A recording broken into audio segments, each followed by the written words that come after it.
드디어 이제 마지막 챕터에 왔습니다. 우리가 1장에서 이제 연력학을 공부하는데 가장 간단한 상태인 기체 상태에 대해서 공부했고, 2장과 3장에서 연력학 1법칙과 2법칙을 공부했어요. 그리고 4장부터는 이제 연력학 법칙들을 적용하는 걸 공부했는데, 4장에서는 순수한 물질, 퓨어 서브스턴스에서 일어나는 상전이를 연력학적으로 어떻게 설명할지 공부했죠. 이거는 물리적 변화예요. 그런 다음에 5장에 가서 순수한 물질을 섞을 때 벌어지는 일들을 이제 연력학적으로 설명하고, 그리고 페이즈 다이어그램에 대해서 공부했어요. 그러면 이제 마지막으로 우리가 적용해 볼 건 뭐냐면 화학 반응이에요. 화학 반응을 연력학적으로 어떻게 설명할 수 있을지. 우리의 주요 관심사는 화학 반응이 어디까지 진행될지, 어떤 반응은 반응시키다 보면은 반응이 거의 정량적으로 이루어져서 나중에 가면 리액턴트는 하나도 없고 프로덕트만 거의 100% 얻어지는 경우도 있지만, 어떤 경우는 반응 시간을 아무리 길게 해도 리액턴트와 프로덕트가 공존하는 그러한 반응들이 있죠. 그런 걸 우리가 이제 평형 반응이라고 부르지. 그러니까 평형 반응에서 아주 극단적으로 프로덕트 쪽으로 반응이 치우치면 그걸 우리가 이제 정량적인 반응이라고 부르는 거죠. 그래서 그때 가장 중요한 개념이 평형상수였었어요. 오늘은 우리가 그 평형상수에 대해서 공부하는 거예요. 연력학적으로 평형상수가 무엇을 의미하는지 이걸 공부하게 됩니다.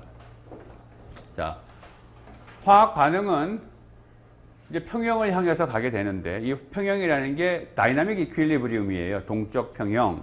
그 말은 실제로 그 안에서 아무런 일이 안 벌어진다는 게 아니고, 리액턴트는 프로덕트가 되고 또 프로덕트는 리액턴트가 되는 그러한 일이 끊임없이 일어나고 있지만 네트 체인지가 없다.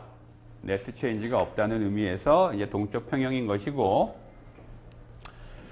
평형에 이제 도달하고 나면 평형에서의 그 리액션 믹스처의 조성, 그게 이퀄리브리움 컴포지션이 될 텐데, 이 이퀄리브리움 컴포지션이 어떻게 되느냐에 따라서 리액턴트가 많이 남아있을 수도 있고, 아니면 얘는 거의 없고 프로덕트만 있을 수도 있겠죠. 이거를 표현해 주는 게 평형상수이고.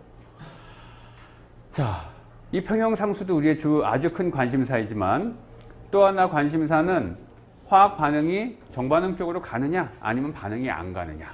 이것도 우리의 관심사지. 반응이 안 간다는 말은 사실은 반응이 그 역반응 쪽으로 치우쳐 있으면 우리 입장에서는 반응을 시키려고 리액턴트를 섞었는데 반응이 안 일어나는 거겠죠, 그거는.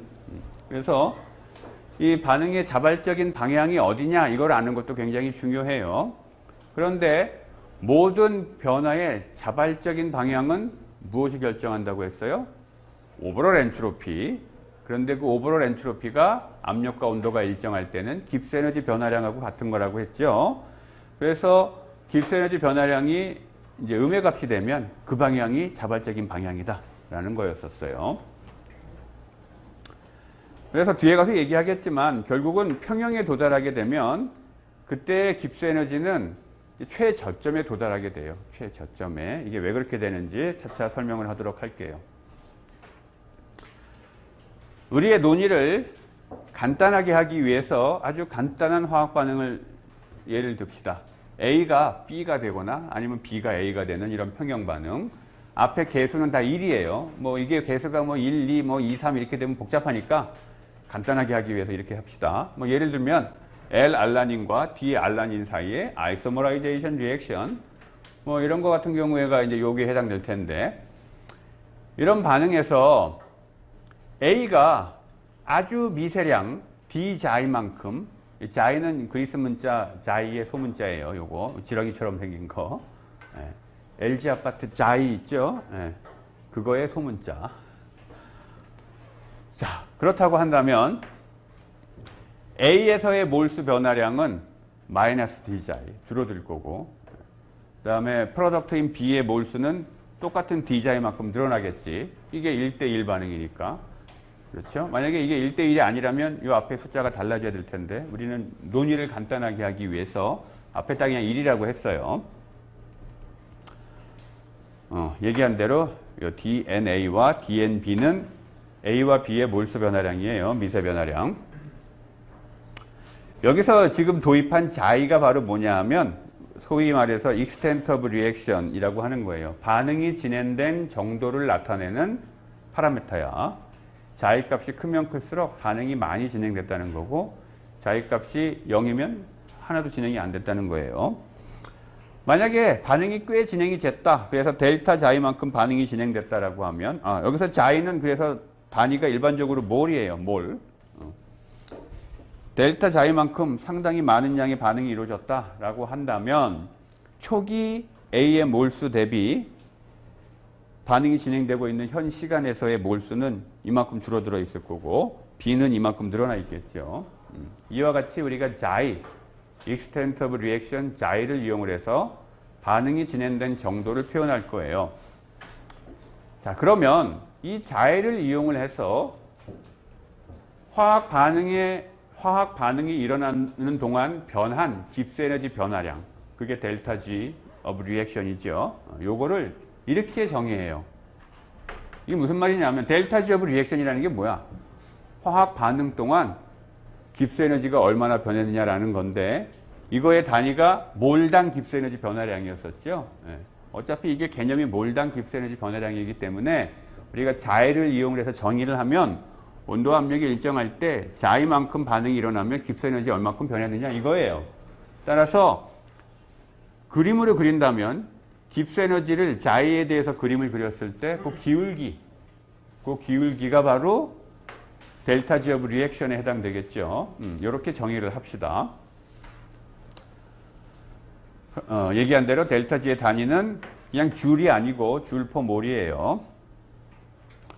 자, 그래서 D자이만큼 뭐 어떤 반응이 일어났다. 우리가 얘기하는 이 예제 반응. 이게 일어났다고 하면 깁스 에너지 변화량이 있을 거야. 그런데 깁스 에너지 변화량은 뭘 갖고 표현되냐 하면 우리가 5장에서 공부했듯이 케미칼 포텐셜 갖고 표현할 수 있죠. 그렇죠? A의 파셜 몰라 깁스 에너지인 케미칼 포텐셜에다가 몰수 변화량을 곱해주면 이게 A 때문에 벌어진 깁스 에너지 변화량이고 이게 B 때문에 벌어진 깁스 에너지 변화량이죠. 이렇게 표현할 수가 있고 여기에 DNA와 DNB는 앞에서 자이를 가지고 이렇게 표현해 놨잖아. 그렇지? 그래서 A 같은 경우는 줄어들었으니까 마이너스 D자이였었고 B는 플러스 D자이 이렇게 됐던 거죠. D자이를 가로로 묶어내면 이렇게 되지. 여기 있는 D자이를 왼쪽으로 이항을 하면 식이 이렇게 돼요. 이게 바로 뭐야? 온도 압력이 일정할 때 이 기울기가 바로 델타 G라고 했죠. 결국은 지금 우리가 얘기하고 있는 A하고 B 사이의 이 평형 반응에서 깁스 에너지 오브 리액션이라는 건 뭐냐 하면 A하고 B의 케미칼 포텐셜의 차이 값이다라는 거예요. A와 B의 케미칼 포텐셜의 차이 값. 근데 여기서 이 케미칼 포텐셜은 무슨 케미칼 포텐셜? B와 A의 케미칼 포텐셜인데 현재 순수한 게 아니죠. 반응이 진행되고 있으면 A도 있고 B도 있는 거야. 따라서 순수한 게 아니기 때문에 우리가 파셜 몰라 깁스 에너지의 개념인 케미칼 포텐셜을 쓰는 거예요. 만약에 순수한 상태로 있다면 파셜 몰라 깁스 에너지인 케미칼 포텐셜을 굳이 안 쓰고 몰당 깁스 에너지를 써도 되지. 그런데 반응이 일어나는 동안에 A하고 B가 섞여 있기 때문에 파셜 몰라 깁스 에너지인 케미칼 포텐셜을 여기다 썼던 거죠. 자, 어찌됐건 케미칼 포텐셜의 차이 값이에요.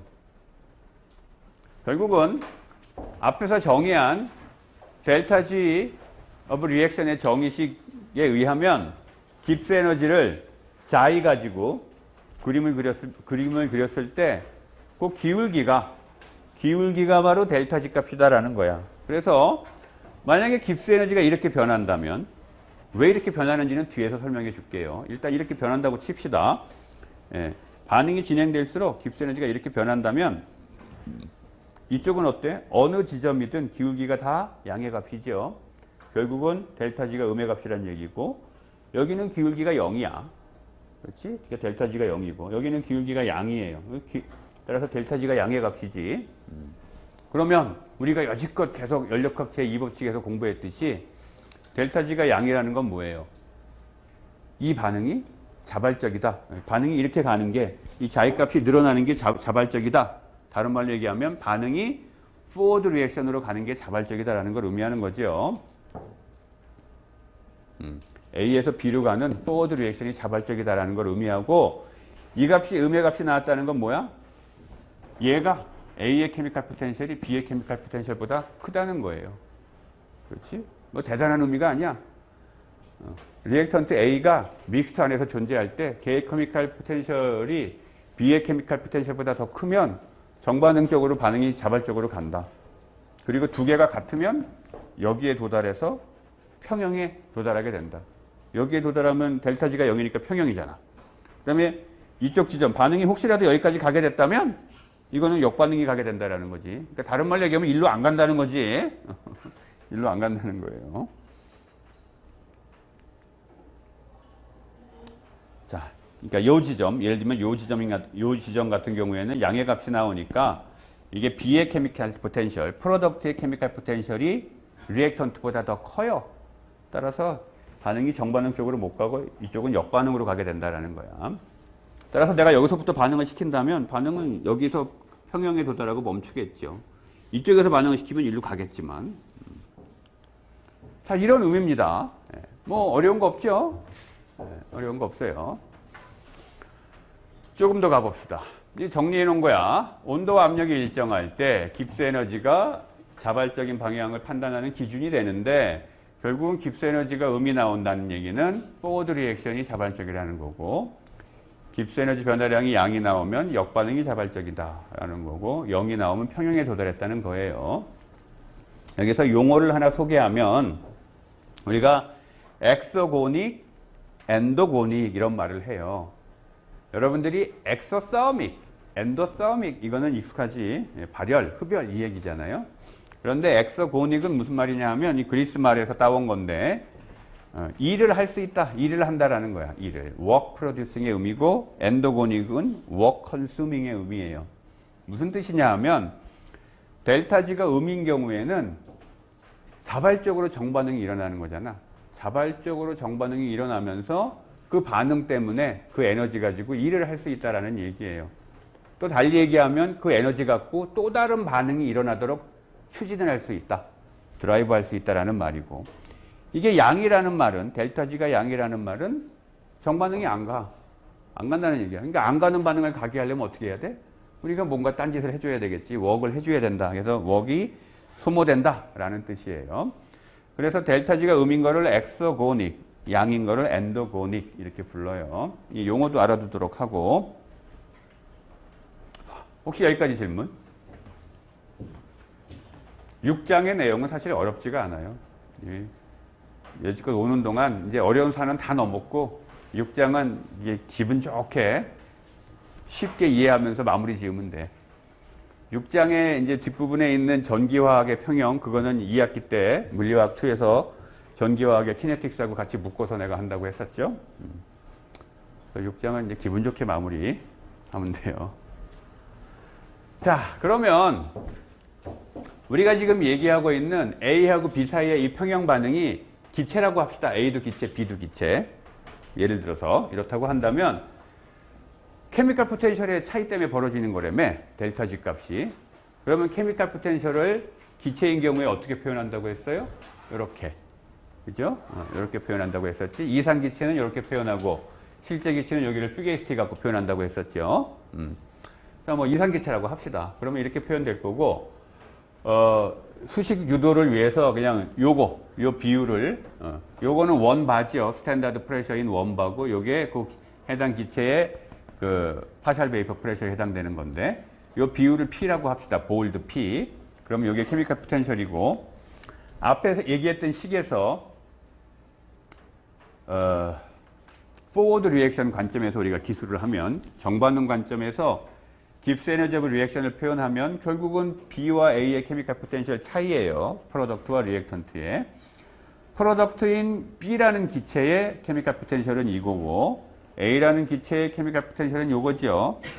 요 볼드 P, 여기 볼드 P 있으니까 요게 나오고 여기에 스탠다드 케미칼 포텐셜 오브 B, B의 스탠다드 케미컬 포텐셜, 요게 A의 스탠다드 케미컬 포텐셜이 나오지. 그렇지? 근데 B의 스탠다드 스테이트가 뭐예요? 퓨어 서브스턴스 원바잖아. 그죠? 순수한 B의 원바에서의 케미컬 포텐셜이에요. 따라서 이거는 뭐야? 다른 말로 얘기하면 B의 스탠다드 스테이트에서 B의 몰당 깁스 에너지잖아. 이거는 순수한 A의 스탠다드 스테이트 원바에서의 몰당 깁스 에너지예요. 따라서 요 값과 요 값의 차이가 뭐야? 그게 바로 스탠다드 깁스 에너지 오브 리액션이지요. 그렇지. 요 값과 요 값의 차이가 바로 요거가 되는 거고. 그다음에 요 텀에서 이게 나온 거지. 그러면 볼드 P와 볼드 A가 있는데 여기에 둘 다 분모에 스탠다드 프레셔 원바가 있으니까 원바 지워지고 남는 건 얘네들만 남겠지. 그렇죠? 그래서 식이 이렇게 돼. 얘는 델타 G는 이거라는 거예요. 이 식을 그냥 말로 풀어서 다시 얘기하면 화학 반응이 일어날 때 델타 G 값은 뭐에 의해서 결정되냐 하면 스탠다드 스테이트에서의 깁스 에너지 차이, 그 값하고는 이 값은 달라. 왜? 화학 반응이 일어나면서 믹싱이 일어나고 있으니까. 믹싱이 일어나고 있으니까. 이거는 뭐예요? 앞에 있는 건. 순수한 A와 순수한 B가 각각 원바에 있을 때 걔네들의 깁스 에너지 차이 값이에요. 몰당 깁스 에너지 차이 값. 이거와는 다르다 이거야. 반응이 일어나는 동안에. 왜? 섞이고 있기 때문에. 반응이 진행될수록 이 값은 커지고 이 값은 작아져. 만약에 역반응이 진행된다면 이 값이 커지고 이 값은 작아질 거고. 그렇죠? 그래서 반응이 진행된 정도가 뭐에 의해서 표현되냐면 요거에 의해서 표현되잖아. 그렇지? 요거에 의해서 표현되기 때문에 우리가 얘를 Q라고 할 거예요. 지금부터. 요 비율을 Q라고 할 거고 그럼 식이 이렇게 이쁘게 정리가 되죠. 똑같은 식을 여기다 다시 쓰고 우리가 이렇게 놓은 리액턴트와 프로덕트의 파셜 베이퍼 프레셔의 요 비율 요거를 Q라고 놓을 거고 이거의 이름이 리액션 쿼티언트예요. 반응 지수라고 불리우는 거. 그러니까 반응 지수가 크다는 건 반응이 프로덕트 쪽으로 많이 가서 프로덕트가 많아졌다는 거야. 리액턴트는 쑥 줄어들고. 반대로 Q 값이 작다라는 건 반응이 거의 진행이 안 돼서 프로덕트는 거의 안 생겼고 리액턴트가 그냥 잔뜩 있다는 걸 의미하는 거예요. 그렇죠? 따라서 이 Q 값은 0부터 무한대 사이의 값이야.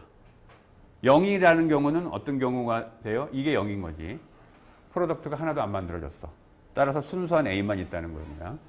그렇죠? 그러면 이게 없어지는 거잖아. 그렇지? 그 다음에 무한대라는 거는 이 값이 굉장히 작고 얘가 굉장히 크다는 거죠. 따라서 순수한 B 쪽으로 간다는 거야.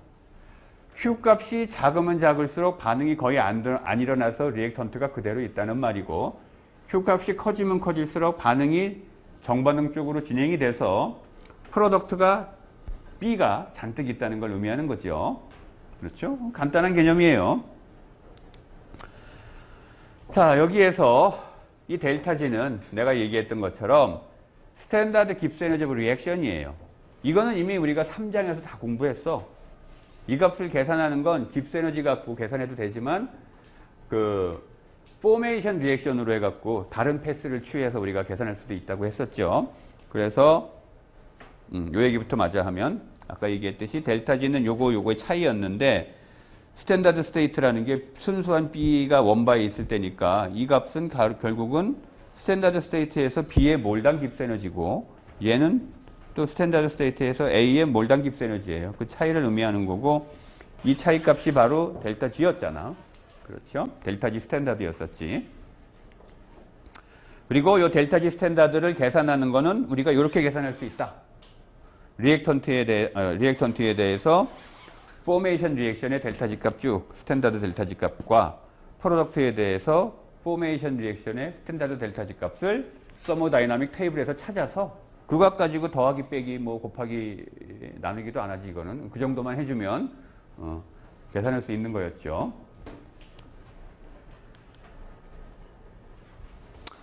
자, 그런데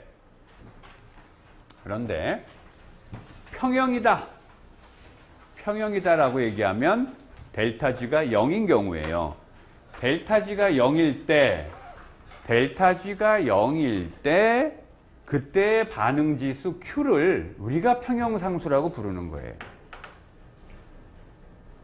델타 G가 0일 때의 리액션 쿼티언트 Q를 우리가 심벌을 K라고 써 그냥. 그러니까 K나 Q나 같은 거예요. 다만 K는 델타 G가 0일 때의 Q값. 다른 말로 얘기하면 이쪽이 원래 델타 G였지. 델타 G가 0일 때에 그때의 Q를 K라고 쓴다는 거야. 따라서 이 식으로부터 K는 어떻게 표현돼요? 이렇게 표현되지. 그렇지? 그리고 K는 리액션 쿼티언트와 같은 거니까 결국은 이 우리가 지금 예를 들어서 얘기하고 있는 A와 B 사이의 이 평형 반응인 경우에는 이게 가스 베이스 리액션이라면 A의 파셜 베이퍼 프레셔 평형에서의 파셜 베이퍼 프레셔와 B의 파셜 베이퍼 프레셔 평형에서 그거의 비율이에요. 이게 평형상수가 되는 거죠. 1대1 반응이라면 A1과 B1몰 사이에 1대1 반응이라면 이렇게 되겠지. 양론계수가 1이라면. 그리고 요식. 내가 전에 깁스 헬르멀티 이퀘이션 얘기할 때 나중에 요식을 배울 건데 이건 무지하게 중요하다 그랬었지. 연력학 배우고 설사 연력학 제1, 2법칙을 다 까먹더라도 요거하고 델타 G 스탠다드는 델타 H 스탠다드 마이너스 RT 아니구나. 델타 G 델타 H T 델타 S 그죠? 델타 G는 델타 H 마이너스 T 델타 S 그 식하고 요거하고 두 개는 반드시 기억을 해야 된다고 했었죠. 바로 그 유명한 식이 여기서 나오는 거야. 이 식이 뭐 어쨌다는 거야 도대체. 이거를 보면 야 이거 좋구나 이런 생각 들지요? 이거 대박인데? 이런 생각 안 들어요? 왜? 이거를 계산할 수 있잖아. 연력학 테이블에서 포메이션 리액션에 대해서 프로덕트와 리액턴트에 대해서 값 찾아갖고 이건 그냥 쉽게 계산하는 거잖아. 이걸 계산하고 나면 주어진 온도에서 어떤 특정 온도에서 그 값들을 찾아서 이거 계산할 거 아니에요. 그러고 나면 K를 그냥 거저하는 거잖아. K를. 평형상수를 거저할 수 있는 식. 평형상수를 안다는 건 평형에서의 조성을 안다는 거죠. 이 조성을 알잖아. 얘하고 얘의 비율이 어떻게 되는지 우리가 알게 되니까. 자, 그래서 굉장히 중요한 식이에요. 여기까지 질문.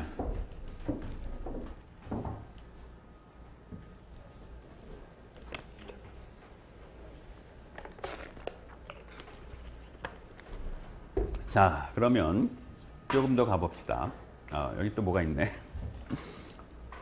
자, 이게 정리하고 보니까 요가 델타 G 스탠다드 값이 양이다 라면 어떻게 되는 거예요? 이 값이 양이면 평형상수는 1보다 작죠? 평형상수가 1보다 작다는 말은 뭐야? 얘가 더 많다는 거지? 리액턴트가 더 많다는 거예요. 따라서 평형이 리액턴트 쪽으로 치우쳐 있다는 거고 델타 G 스탠다드 값이 음이면 평형이 프로덕트 쪽으로 치우쳐 있다는 거죠. 그렇지? 따라서 우리가 서머다이나믹 테이블에서 요 값들만 계산해 봐서 이게 양인지 음인지 이것만 알면 결국은 얘가 해당 온도에서 평형에 도달했을 때 리액턴트가 얼마나 더 많이 프로덕트가 얼마나 더 많이 만들어질지 그걸 알 수 있다는 얘기죠. 그렇지? 프로덕트가 리액턴트에 비해서 프로덕트가 얼마나 더 많이 있을 수 있는지 우리가 그걸 알 수 있게 된다라는 뜻이에요. 자, 그러면 이제 아까 내가 요러한 그림을 보여주면서 뒤에서 이게 왜 이렇게 그려지는지 설명하겠다고 했었죠. 이제 그 얘기를 하려고 그래. 여기가 깁스 에너지 축이고 여기가 extent of reaction 자이 축이에요. 자이. 자이가 0이라는 건 뭘 의미한다 그랬어요? 자이가 0이라는 건 반응이 하나도 진행이 안 됐다. 그냥 리액턴트만 있다라는 걸 의미해요. 그래서 여기는 퓨어한 A가 있는 거고 자이 값이 무지하게 커졌어. 그럼 여기는 뭐가 있는 거예요? 거의 퓨어한 B가 있는 거지. 따라서 우리가 옛날에 A하고 B의 믹싱을 공부할 때 몰 프랙션, A의 몰 프랙션 갖고 그림을 그렸을 때 여기가 A의 몰 프랙션이 0인 지점 이쪽이 A의 몰 프랙션이 0이고 여기가 A의 몰 프랙션, B의 몰 프랙션 아니구나. B의 몰 프랙션이 여기가 0인 지점, A의 몰 프랙션은 1이고 B의 몰 프랙션이 0이고 이쪽이 B의 몰 프랙션이 1인 지점이라고 할 때 믹싱을 하면 믹싱에 의한 깁스 에너지 변화가 이런 식으로 그려졌었지. 포물선 비슷하게. 그죠? 사실 이건 포물선은 아닌데 이런 식으로 그려졌었지. 지금 왜 갑자기 믹싱 얘기를 하냐 하면 리액턴트 A가 반응을 하면서 B로 바뀌게 되면 반응만 일어나는 게 아니고 모두 같이 일어나요. 믹싱도 일어나잖아. 그죠? A가 B로 바뀐 다음에 A는 A끼리 여기 모여 있고, 아니, 반응 안 한 A는 A끼리 모여 있고, 반응을 한 B는 B끼리 여기에 모여 있어요. 일반적으로 안 그렇잖아요. 일반적으로 섞이죠. 그래서 반응이 진행될수록 믹싱에 의한 깁스 에너지 변화량 값은 이렇게 돼요. 순수한 A만 있거나 순수한 B만 있는 경우에 비해서 섞이게 되면 깁스 에너지가 이렇게 감소하게 되겠죠. 물론 이게 이제 무슨 믹싱이 어떠한 믹싱이냐, 인터랙션이 어떻게 되느냐에 따라서 이게 뭐 경우에 따라서 이렇게 되기도 하고 막 하지만 가장 간단한 경우는 이렇게 되겠지. 그렇지. 그 다음에 화학 반응이 또 일어나잖아. 이거는 화학 반응이 없고 그냥 믹싱만 일어날 때 이렇게 되는 거고, 실제로는 이 경우에는 화학 반응이 일어나잖아. A가 B로 바뀌잖아. 또는 B가 A로 바뀌거나. 화학 반응에 의한 깁스 에너지 변화량은 어떻게 되냐 하면, 여기가 뭐야? 순수한 A가 있을 때 깁스 에너지예요. 다시 표현하면 이렇게 표현할 수 있겠지. 순수한 A의 몰당 깁스 에너지 값이 여기야. 다른 말로 얘기하면 스탠다드 스테이트에서 A의 케미컬 포텐셜, 여기가 스탠다드 스테이트에서 B의 케미컬 포텐셜이겠죠. 이 차이만큼 A가 B로 바뀌면 바뀔수록, 반응이 진행될수록 A는 B로 바뀔 테니까 리니어하게 깁스 에너지가 이렇게 감소할 거 아니야. 시스템의 깁스 에너지가. 그렇죠? 이렇게 감소하겠죠. 그래서 요 기울기, 요 직선의 기울기에 해당되는 게 바로 델타 G 스탠다드라는 말이에요. 델타 G 스탠다드 값이 뭐였어? 순수한 B가 먼 바에 있을 때 스탠다드 스테이트죠. 그때 케미컬 포텐셜 빼기 순수한 A가 먼 바에 있을 때 케미컬 포텐셜 그 차이 값이었잖아. 바로 이 직선의 기울기가 바로 그거에 해당된다. 델타 G 스탠다드에 해당된다는 거고, 실제 우리가 얘기하고 있는 이 반응에서는 믹싱과 함께 반응이 함께 일어나기 때문에 깁스 에너지 변화를 자이 값에 대해서 그림을 그리면 이거와 이거를 합해 놓은 그림을 그려줘야 될 거 아니야. 그래서 이렇게 그려진다는 거예요. 그래서 화학 반응이 어떤 평형 반응이 일어날 때 깁스 에너지가 이런 모양이 되게 되는데, 이 모양이 된 이유는 요거 두 개가 다 기여를 하기 때문이다 라는 거야. 따라서 요 그림을 보면 평형의 위치가 여기야. 상당히 평형이 우리가 좋아하는 정반응 쪽으로, 프로덕트 쪽으로 치우쳐 있죠. 치우쳐 있지? 더 오른쪽으로 치우치게 하려면 어떤 반응해야 돼요? 이 직선의 기울기가 더 가파른 거. 그지? 그러면 되겠죠. 그러면 더 오른쪽으로 치우치게 되겠지. 자, 얘기한 것처럼 믹싱이 화학 반응의 이 평형 위치에 관여를 하게 돼요. 단순히 이렇게만 된다면, 이 효과가 거의 없다면 그냥 이렇게 가겠지. 기울기가 이렇게, 모든 이 어떤 과정에서든지 자이 값이 얼마이든 간에 요것만 있다면 기울기는 다 똑같잖아. 그렇죠? 하지만 실제로는 어때? 이렇게 된다라는 거야. extent of reaction, 자이 값이 얼마냐에 따라서 기울기가 커다란 마이너스에서 점점 작은 마이너스로 갔다가 0으로 갔다가 플러스로 바뀌지. 이런 일이 벌어지는 게 얘 때문에 그렇다? 믹싱 때문에. 그렇죠?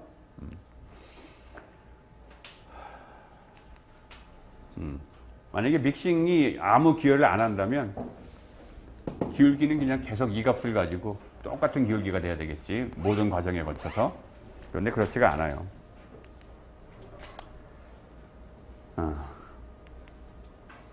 예. 그래서 두 효과의 네트 이펙트가 나타나니까 여기가 바로 평형의 위치가 된다라는 거야.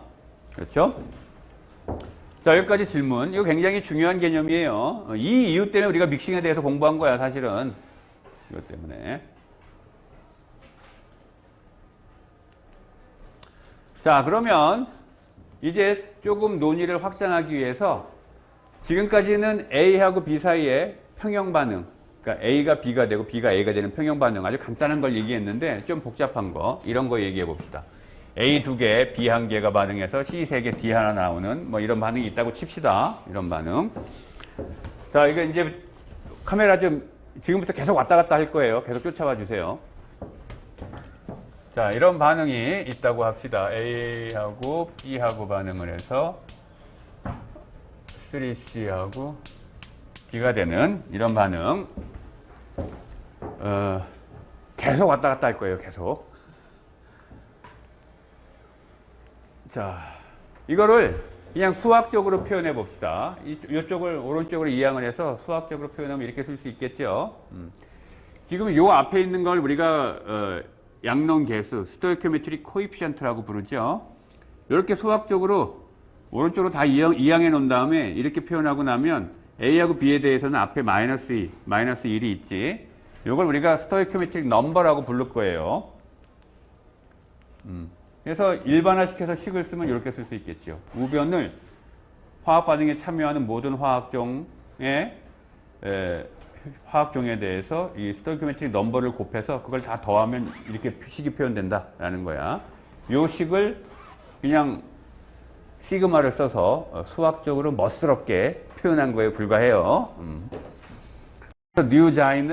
뉴자이, 요거는 스토이키오메트릭 넘버고, 프로덕트에 대해서는 플러스 값, 리액턴트에 대해서는 마이너스 값이에요.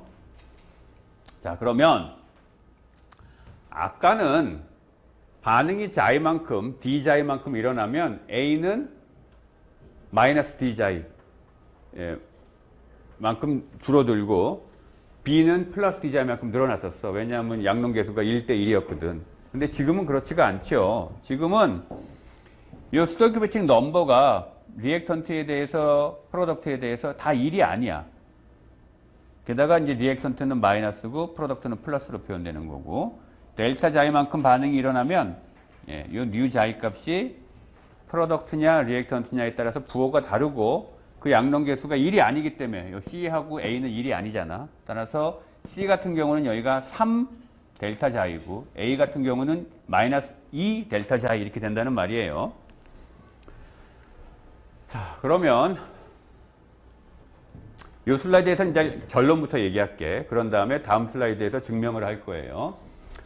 앞에서 우리가 간단한 A하고 B 사이의 평형 반응에서 얘기했던 것처럼 똑같은 식이 얻어져요. 델타 G는 델타 G 스탠다드 더하기 RTLN Q 이 식이 얻어지게 되고, 여기서 이 델타 G는 아까 얘기한 이 포메이션 리액션에 대한 스탠다드 델타 G 값을 가지고 계산하면 되고, 요 식을 다시 쓰면 여기 있는 뮤는 스토이키오메트릭 코에피션트죠.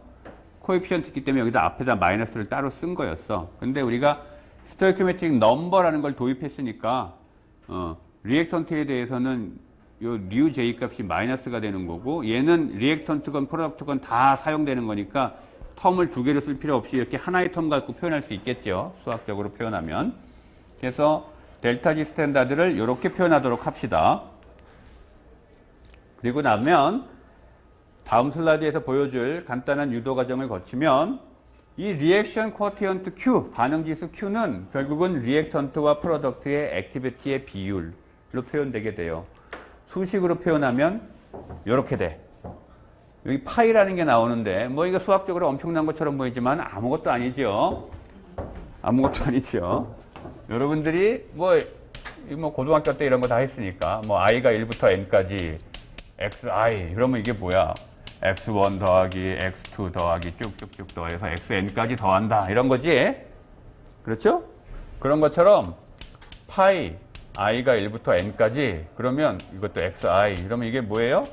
x1 곱하기 x2 곱하기 쭉 곱해서 xn까지 곱한다 이런 말이지. 그렇죠? 이걸 의미하는 거예요. 그냥 이 파이라는 거는 계속 곱한다라는 거야. 리액션 쿼티언트 Q는 결국은 액티비티, 화학종 J의 액티비티를 그 스토이키오메트릭 넘버만큼 지수를 취해서 그거에 몇 승 이렇게 해서 그 녀석을 쭉 다 곱한 거다라는 말이에요. 쭉 다 곱한 게 여기에 들어간다라는 뜻이야. 자, 이게 왜 나온 건지 이 슬라이드에서 내가 서머리한 이 내용이 왜 나왔는지 이제 보도록 합시다. 자, 일반적인 화학 반응에 대해서 우리가 이렇게 표현할 수 있다고 했었지. 그런데 화학 반응이 D자이만큼 일어났어요. 그러면 화학종 J의 몰수 변화량은 DNJ는 뉴자이 D자이가 되겠지. 그렇죠? 여기서 뉴J는 화학종 J의 스토이키오메트릭 넘버예요. 리액턴트에 대해서는 마이너스 값을 갖고 있는. 그러면 앞에서 간단한 예에서도 했듯이 어떤 화학 반응이 D자이만큼 일어나면 깁스 에너지가 바뀌었을 텐데 그 깁스 에너지 바뀐 거는 두 개가 영향을 줬었지. 아까 A하고 B 사이의 평형 같은 경우에는 A의 케미칼 포텐셜과 B의 케미칼 포텐셜에 영향을 줬었죠. 마찬가지로 화학적 J의 케미칼 포텐셜에다가 이 DNJ만큼 몰수 변한 거, 이게 파셜 몰라 깁스 에너지 of J고 거기에 J의 몰수가 변한 요 양, 이거 곱한 것만큼 각각의 화학정이 다 기여를 해서 깁스 에너지가 변했을 거 아니야. 따라서 각각의 그 화학정들에 대해서 케미칼 포텐셜에다가 DN을 곱한 이 텀을 쭉 다 더해줘야지 이게 나오겠죠. 그리고 요 자리에다가 이거를 대입한 거예요. 그러면 식이 이렇게 되고. 그렇죠? 근데 여기 자이에는 첨자가 없으니까 얘는 공통인수로 묶어낼 수 있겠지. 그래서 공통인수를 묶어내면 식이 요 D자이를 묶어낸 거야. 이렇게 되겠죠? 그리고선 D자이를 좌변으로 이항을 하면 바로 그게 뭐야? 온도와 압력이 일정할 때 D자이를 왼쪽으로 이항해서 식을 쓰면 이렇게 되고 결국은 얘가 요거라는 거지. 요거라는 거고 바로 이게 뭐예요? 이게 바로 델타지라는 말이에요. 델타지. 아까 얘기했던 A와 B 사이의 평형, 아까 얘기했던 요 반응.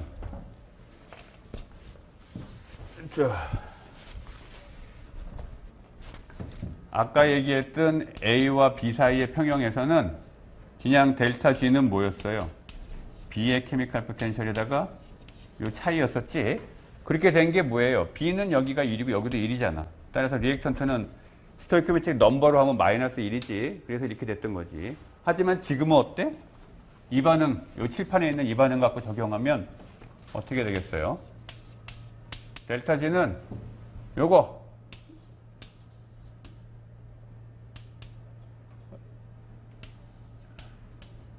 마이너스 A의 케미칼 포텐셜, 그 다음에 마이너스 B의 케미칼 포텐셜. 이렇게 될 거 아니야. 이렇게 글씨가 못생겼냐. 이렇게 될 거 아니야. 그렇죠? 요 식이 바로 요걸 의미하는 거죠, 지금. 그렇죠? 자, 그리고 아까 했던 거하고 똑같은 방식으로 케미칼 포텐셜, 어떤 화학종 J의 케미칼 포텐셜은 스탠다드 케미칼 포텐셜 더하기 RTLN 액티비티 이렇게 표현한다고 우리가 5장에서 공부했어요. 요 식을 여기다 대입한 거야. 요 식을 여기다 대입하면 네. 결국은 이거를 이제 썸멘션 해야 되는 거지. 요 스토이키오메트릭 넘버를 여기하고 여기에다 곱해갖고 화학종에 대해서 다 더하기 해야 되는 거잖아. 따라서 요 스탠다드 케미칼 포텐셜을 양론계수를 고려해서 다 더해야 되고, 그렇죠? 그 다음에 RTLN 액티비티 텀을 요 양론계수를 곱한 다음에 다 더해야 되지요. 근데 RT는 바깥으로 뺀 거고, 이렇게 되죠. 그렇지?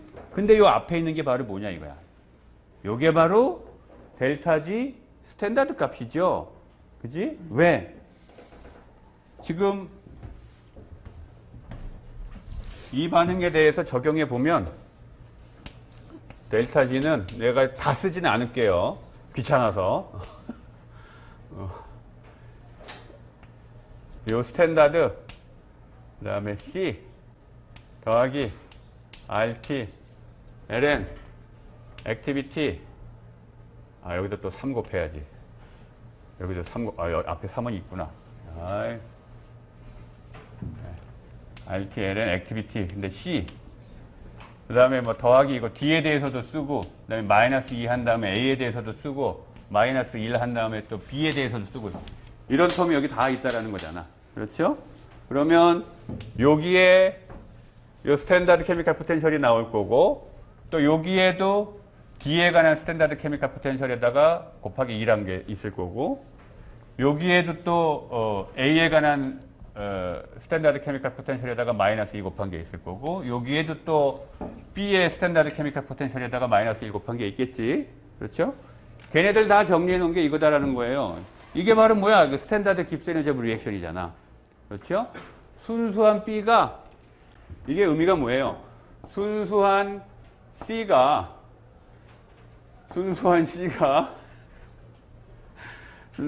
원바에 있을 때 몰당 깁스 에너지잖아. 거기에다가 몰수 곱하면 순수한 C가 1바에 있을 때 깁스 에너지잖아. 그죠? 그러니까 몰수를 다 고려했으니까 이게 지금 그 스탠다드 스테이트에서의 깁스 에너지 변화량이 되겠지. 그렇죠? 자, 요 식을 다시 써놓은 거예요. 다시 써놓은 거고 여기에서 뭐 한 거지? 요거를 그래서 이제 델타 G 스탠다드라고 쓴 거고 그 다음에 여기 뉴 J를 로그 안으로 집어넣은 거지. 로그 안으로 집어넣고 그 다음에 이 로그 텀을 다 더하기 한다라는 말이잖아. 근데 로그 텀을 더하기 하면 어떻게 돼요? 이 안에 있는 것들은 다 곱하기로 바뀌게 되지. 그렇죠? 로그 X 더하기 로그 Y 하면 로그 XY 이렇게 되는 거잖아. 그죠? 다 곱하기로 바뀌게 되니까 이제 여기 있던 시그마가 뭐로 바뀌게 돼요? 파이로 바뀌게 되겠지. 로그 안에 요 녀석들을 다 곱하기 하는 걸로 바뀌게 되지. 그렇죠? 그래서 요 녀석을 우리가 Q라고 놓자라는 거야. 요거를 Q라고 놓으면 식이 최종적으로 요 식이 만들어지겠죠. 그렇죠? 그래서 우리가 요거를 Q라고 놓은 거예요. 요거를. 자, 그러면 이 반응에 대해서 Q를 적어보면 Q의 의미가 뭐예요? 반응 지수 Q는 지금 우리가 얘기하고 있는 이 반응에 대해서 Q라는 거는 여기 적어 놓은 것처럼 뭐 복잡하게 막 적어 놓긴 했는데 액티비티 A의 액티비티에다가 어떻게 하라고 돼 있어? 스토이키오메트릭 넘버 요거를 적으라고 돼 있죠. 마이너스 2. B의 액티비티에 마이너스 1승, 그 다음에 C의 액티비티에 3승, D의 액티비티에 1승 이렇게 돼 있죠. 이거 다시 쓰면 어떻게 써? 이거 마이너스 1, 마이너스 2는 그냥 분모로 보냅시다. 제곱 B의 액티비티, 그 다음에 C의 액티비티에 3승, 그 다음에 D의 액티비티에 1승 이렇게 되는 거잖아. 그렇죠? 여러분들이 익숙한 모양이 나왔지 이제. 요게 반응 지수예요. 반응 지수라는 게. 수학적으로 표현하기 위해서 뭐 이렇게 복잡하게 파일을 써서 정의해 놨지만 의미는 그냥 액티비티의 비율이에요. 양론 계수, 스토이키오메트릭 넘버를 고려한 그냥 액티비티의 비율, 그거를 의미해요. 자, 그러면 또 이것도 마찬가지로 평형일 때, 화학 평형에 도달했을 때는 델타 G가 0이니까 델타 G가 0일 때의 리액션 쿼티언트를 K라고 한다며. 그렇죠? 따라서 K는 바로 앞에서 정의한 요거로 표현할 수 있겠지. 그죠?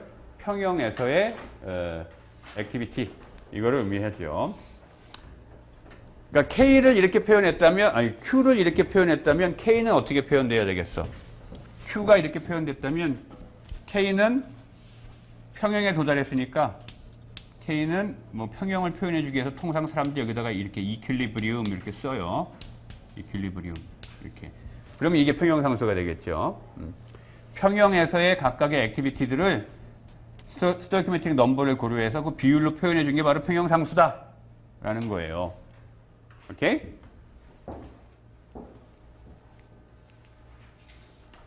자, 평형상수란 그냥 이런 겁니다. 이런 거예요.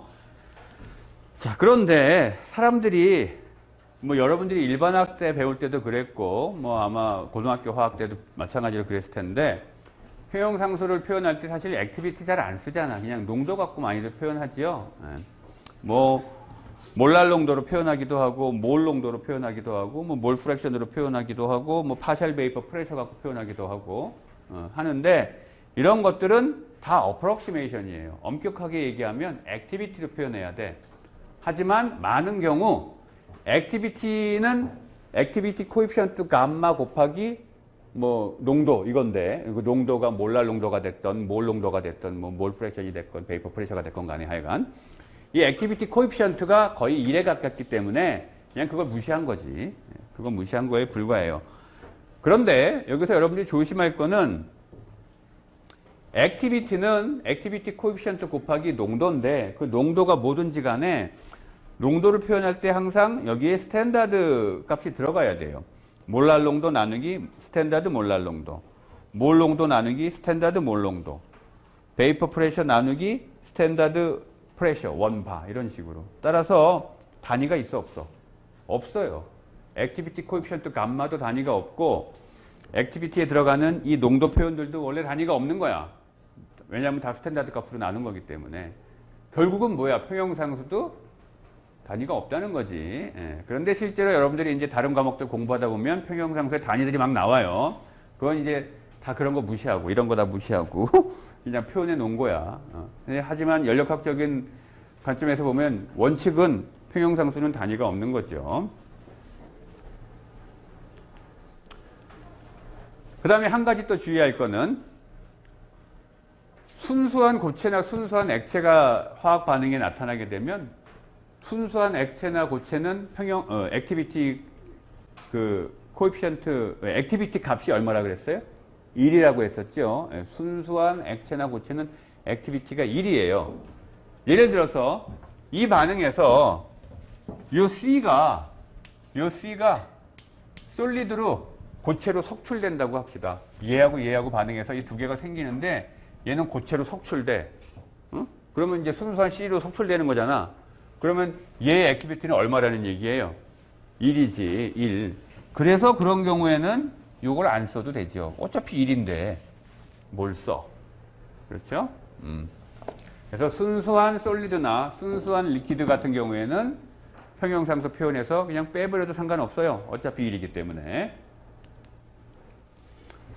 그리고 이야기했던 대로 액티비티 대신에 농도를 쓸 수 있는데 그거는 감마 값이 거의 1에 가까울 때 그렇게 할 수 있는 거고, 그래서 지난 시간에 공부했지만 이온성 용액, 전해질이 용해되어 있는 이온성 용액은 액티비티 코에피션트 값이 1과는 거리가 멀거든. 그래서 그 경우에는 그냥 농도로 표현해 버리면 사실은 이제 오차가 많이 나요. 그래서 그 경우에는 액티비티를 쓰는 게 좋다. 어찌됐건 평형에서 델타 G 값은 0이기 때문에 아까하고 마찬가지로 좌변이 0이 돼서 K는 이렇게 표현되겠죠. 델타 G 스탠다드는 마이너스 RT ln K, 이 식, 똑같은 식이 다시 나온 거야. 오케이? 마찬가지로 아까 얘기한 그 얘기죠. 연력학 테이블에서 포메이션 리액션, 각각의 리액턴트와 프로덕트가 레퍼런스 스테이트로부터 만들어지는 그 포메이션 리액션의 델타 G 값이 서머다이나믹 테이블에 다 나와 있어요. 그래서 그거를 해당 온도에서 계산을 하거나 찾아서 그 값을 가지고 이걸 계산할 수 있겠지. 그러면 K 값은 우리가 결정할 수 있다.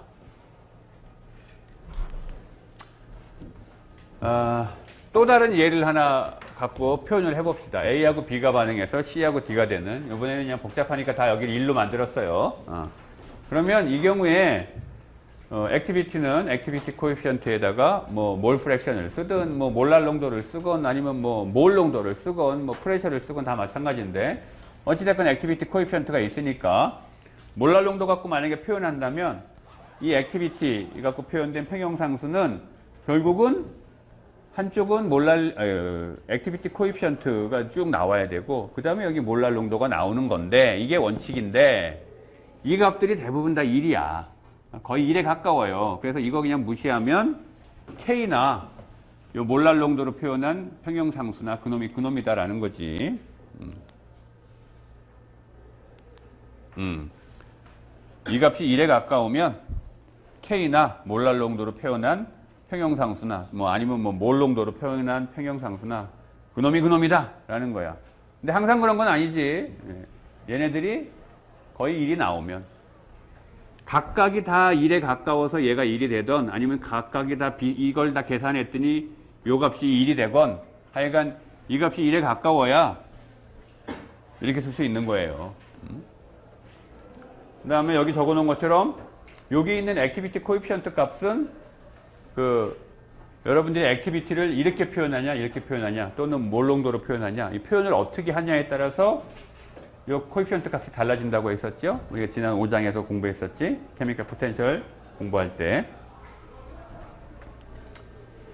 자, 이제 여기까지가 오늘 공부할 내용의 핵심 내용들이고, 이제 마지막으로 한 가지만 더 생각해 볼 건데, 뭘 생각하려고 하냐 하면, 이제 분자 관점에서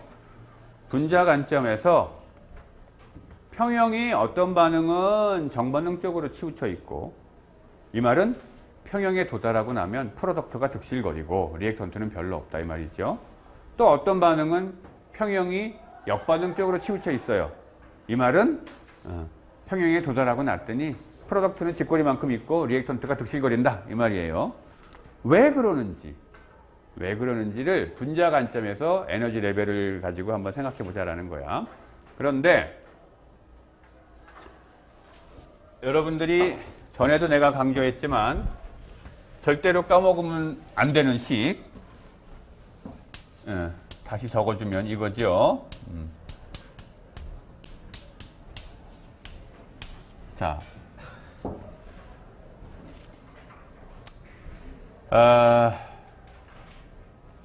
델타 G는 엔탈피하고 엔트로피가 결정하죠. 델타 G 값은 엔탈피 변화량하고 엔트로피 변화량이 결정해요. 근데 어떤 반응이 평형이 프로덕트 쪽으로 치우치려면 이 값이 음의 값이 나와야 된다고 했지. 그래야 K 값이 1보다 커져요. 이 값이 음의 값이 나오려면 어떤 경우가 있겠어요? 일단은 발열 반응이면 어때? 이게 마이너스 값이 나오는 거잖아. 그죠? 그러니까 일단 먹고 들어가는 게 있네. 일단 먹고 들어가죠. 따라서 엔트로피가 뭐 증가해주면 땡큐고, 그러면 이것도 마이너스, 여기도 마이너스니까 뭐 다 좋고, 발열 반응에 대해서 설사 엔트로피가 조금 감소하더라도, 시스템의 엔트로피가 조금 감소해도 얘가 더 크면 얘는 마이너스가 되겠지. 그렇죠? 그래서 일반적으로 발열 반응은 대개 평형이 정반응 쪽으로 많이 치우쳐 있어요. 그래서 지금부터 우리가 논의할 거는 발열 반응 말고 흡열 반응을 갖고 얘기해 봅시다. 흡열 반응은 어떻다는 거야? 이게 양의 값이야. 이게 양의 값이에요. 그리고 이게 뭐냐에 따라서, 이게 양의 값인데 이쪽에서 마이너스 값이 얘를 상쇄해 주지 않으면 여기가 마이너스가 못 되잖아. 그렇죠? 따라서 흡열 반응은 뭐의 효과가 중요해? 엔트로피 이펙트가 중요해요. 엔트로피가 큰 값으로 증가해 줘야 돼. 얘를 극복할 만큼. 이게 양의 값인 거를 극복할 만큼 엔트로피가 많이 증가해 줘야 여기가 플러스가 될 수 있겠죠. 그래서 흡열 반응에 대해서 에너지 관점에서 에너지 레벨을 가지고 한번 생각해 봅시다. 아까 얘기했던 이 반응, A하고 B 사이에 평형 반응이 있는데 이게 흡열 반응이라고 가정해 봅시다. 흡열 반응이고 A하고 B의 각각의 엔트로피 값이 비슷하다고 합시다. 그럼 무슨 얘기야? 이 반응이 일어나는 동안, 정반응이 일어나는 동안 엔트로피 변화량이 어때? 굉장히 작다. 따라서 아까 칠판에 썼던 그 식에서 두 번째 텀, 마이너스 T 델타 S, 그게 거의 무시되는 경우죠. 엔도서믹이고 A하고 B의 엔트로피가 각각 비슷하다라고 합시다. 이 두 개의 엔트로피가 비슷하다라는 말은 다른 말로 얘기하면 무슨 말이냐면 우리가 A에 관한 에너지 레벨을 그리고 B에 관한 에너지 레벨을 그릴 때 그 에너지 레벨의 간격이 둘 다 비슷하다는 말을 의미해요. 왜? 통계적 관점에서 보면 엔트로피가 뭐였어? 넘버 오브 마이크로 스테이트가 결정하는 거였었죠. K, L, M, W. 그죠? 넘버 오브 마이크로 스테이트 수가 비슷해야 A하고 B의 엔트로피 값이 비슷할 거 아니야. 그렇지? A하고 B의 엔트로피가 비슷하다는 말은 결국은 A나 B나 넘버 오브 마이크로 스테이트 수가 비슷하다는 얘기야. 그 말은 다른 말로 얘기하면 A나 B나 에너지 레벨을 그리고 나면 그 에너지 레벨이 촘촘하게 그려진 정도가 비슷하다는 말이에요. 그래서 이 경우를 그림을 그리면 이렇게 그려져요. 일단 흡열 반응이니까 A의 에너지 레벨보다는 B의 에너지 레벨이 위쪽에 그려졌어. 그치? 흡열 반응이니까. 그 다음에 A하고 B가 엔트로피가 비슷하다고 했죠. 따라서 넘버 오브 마이크로 스테이트 수가 비슷할 거고, 그러면 에너지 레벨이 촘촘하게 그려진 정도가 비슷해야 돼. 그래서 여기 그림을 보면 이 스페이싱이나 이 스페이싱이나 비슷하게 그렸지. 이렇게 될 거예요. 그러면 어떤 해당 온도 T에서 이제 A 몰리큘, B 몰리큘이 뭐 다 있다고 치고 여기다가 이렇게 배치를 해봅시다. 배치하면 어때? 먼저 어디가 채워져야 돼요? A의 레벨들이 채워져야 되잖아. 그렇죠?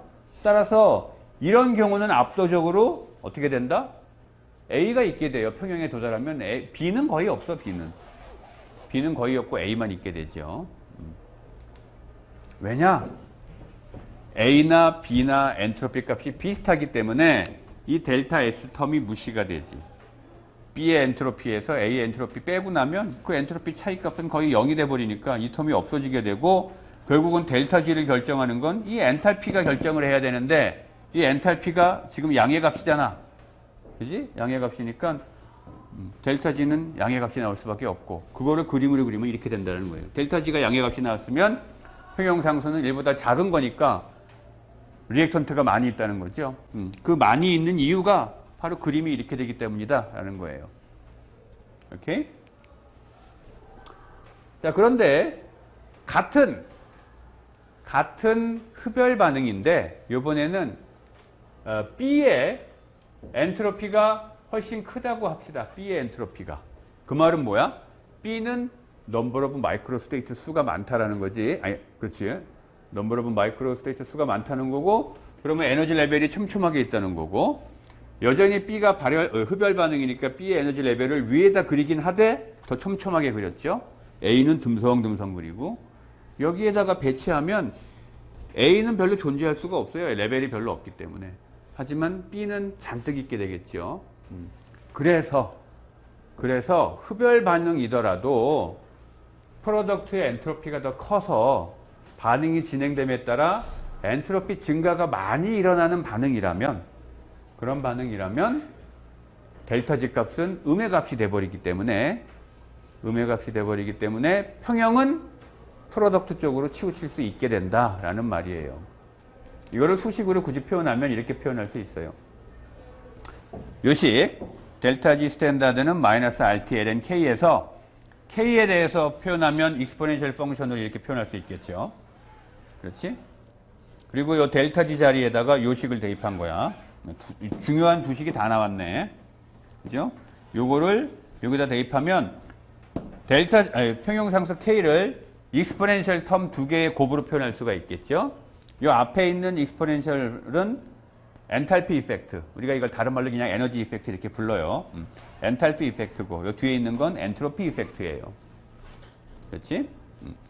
결국은 평형상수를 결정하는 건 두 가지 이펙트야. 이 식이 얘기해 주는 것처럼 요 아래에 있는 식이든 요 위에 있는 식이든 얘기해 주는 것처럼 엔탈피 이펙트와 엔트로피 이펙트가 어떻게 작용하냐에 따라서 평형상수가 우리가 원하는 큰 값이 될 수도 있고 아니면 뭐 작은 값이 될 수도 있고 심지어는 1보다 훨씬 작은 값이 될 수도 있다라는 거예요. 그런데 흡열 반응의 경우는 어때? 흡열 반응은 이게 플러스란 말이야. 따라서 첫 번째 익스포넨셜이 1보다 무지하게 작은 값이에요, 지금. 그지? 그래서 엔탈피 이펙트가 지금 그지 같아. 아주 마음에 안 들어. 따라서 평형상수가 1보다 크기 위해서는 이 두 번째 익스포넨셜 요 녀석이 큰 값이 돼야 되는데 그 방법은 엔트로피가 왕창 늘어나는 거. 엔트로피가 반응이 일어나는 동안 왕창 늘어나려면 리액턴트 A의 엔트로피보다는 프로덕트 B의 엔트로피가 커야 되겠지. 그래야 반응이 일어나는 동안 델타 S 값이 커다란 양의 값이 될 테니까. 그렇죠? 이렇게 된다. 라는 겁니다. 지금 이 두 개의 슬라이드에서 흡열 반응 갖고 내가 설명을 했어요. 발열 반응도 마찬가지로 얘기해 볼 수 있어. 발열 반응이라면 이게 지금 음의 값이잖아. 이게 음의 값이면 앞에 있는 에너지 이펙트가 아주 유리해. 이건 뭐 플러스로 엄청 1보다 큰 값이 나올 거예요. 든든해. 일단 이거 딱 먹고 들어가고 여기에서 큰 사고만 안 치면 엔트로피 이펙트가 사고만 안 치면 이거는 1보다 큰 값이 될 거예요. 그렇죠? 자, 여기까지 하고 다음 시간에는 이 평형상수가 온도와 압력에 어떻게 영향을 받는지 그거에 대한 이야기를 하고 이번 학기 강의를 마칠 겁니다. 자, 여기까지 합시다.